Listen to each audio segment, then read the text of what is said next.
So I've been lucky enough to have the PlayStation 5 console here with me, the digital edition PlayStation 5 console here.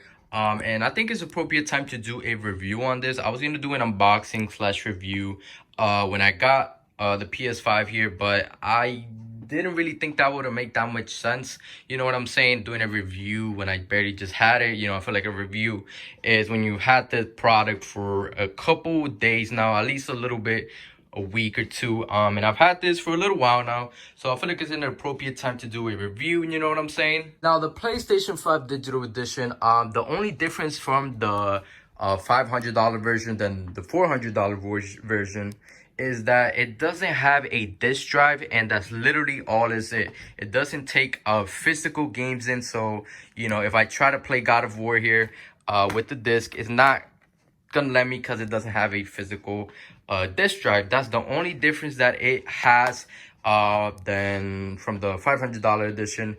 The internals, everything, the speed, everything inside is all the same. It's still as powerful as the $500 version. It's just $100 less just because of the not having that. That's literally all the difference is. So the PlayStation 5 digital edition does have its pros and cons, and its real biggest pro is that, of course, it is cheaper. It is $100 cheaper, and also, in my opinion, it looks a little bit way more better with its more sleek design, since it doesn't have that notch with the disc drive here. So it looks way more cleaner here. In my opinion, definitely it looks way more cleaner.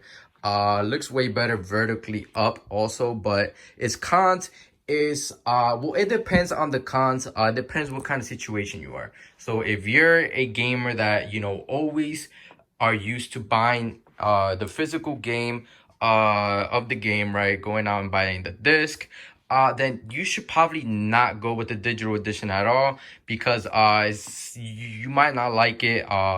You might not like putting the disc. I know a lot of people that like to be old school with it, always like going out, pre-ordering their game, going to the store, picking it up. But for some people like me, I don't really do that. It's more convenient for me to just have it digital stored in my console. Of course, there is a con. If you lose your account, you might lose all your games, but that's a way less likelihood situation that you'll get yourself in. You don't really want to be giving out your personal information to anybody on the internet that you don't know.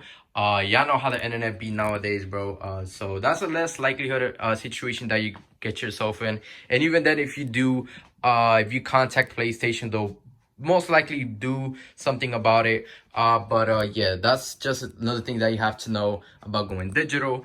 Also, for people like me, of course, that haven't bought, or well, I did buy, but haven't really used physical games in years, this is probably a really good buy, especially because you save yourself a good $100. You could use that to buy, a PlayStation 5 game and stuff like that. Now, another con, actually, there's a little bit more cons than pros, but for the people that don't really go physical, the cons won't really matter to you. Now this one con might, well, it depends, because some games, like I know I saw NBA 2K21 on Amazon today for $60, and in the store digital is $70, right? So for the PS5 version, by the way, on Amazon it was 60 for the physical game, and on the digital it was 70. So I know that's like a $10 difference, but that's what people be talking about. There's gonna be way less deals in digital, in the actual digital store. Like, I know there's games like Call of Duty Ghost still like $60 on the digital, but who's really gonna buy Call of Duty Ghost, right? But yeah, man, that's just like certain examples that I'm trying to give you. But for people like me, like I'm saying, it all depends on your situation. Since I'm a streamer and I really only play like 1-2 games, and the Call of Duty, I really only play Call of Duty, and since I buy that game right away on hunch, it really doesn't really matter to me. And when I buy other games, I usually catch them on sale, or they're just free on the PS Plus. So for my situation, it was better to go digital for my situation. That's why I'm saying it depends all on your situation. But yeah, man, I hope you know what I'm trying to say. You know what I'm saying? But yeah, bro, it still has the same ports in the back, the 2 USBs, the LAN, HDMI, the power cable thing.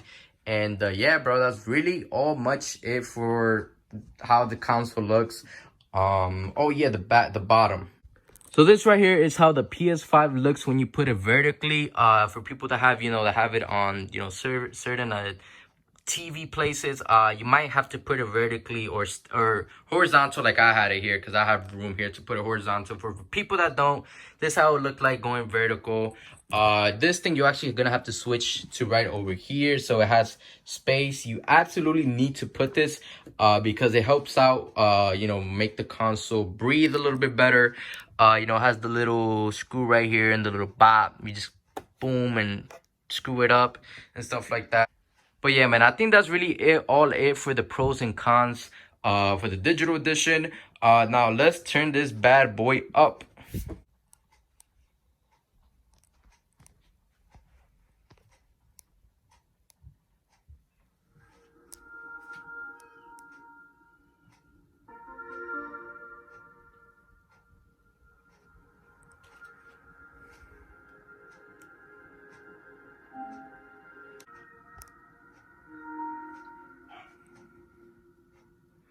So yeah, man, that right there is how it looks like when you turn on your PS5. Actually, when you first turn on your PS5, there's an actual special effect that you only get to see once, so I'm not really gonna spoil that here. But yeah, man, also the controller is just crazy. If you have your haptic triggers on, you're gonna feel like it's a whole different generation, which it is, and it's just awesome, dude. The DualSense controller, the PS5 controller is really awesome.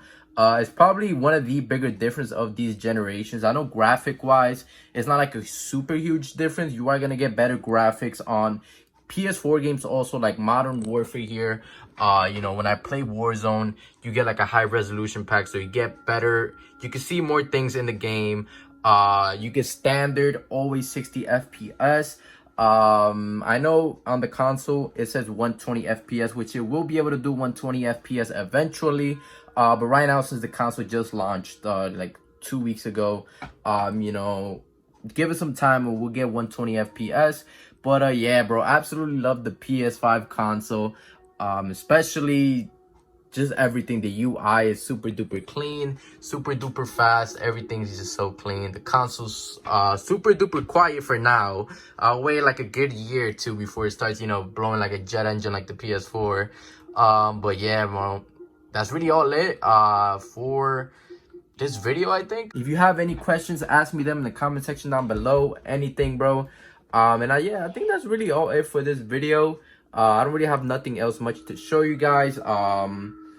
And yeah, bro, take care. Peace.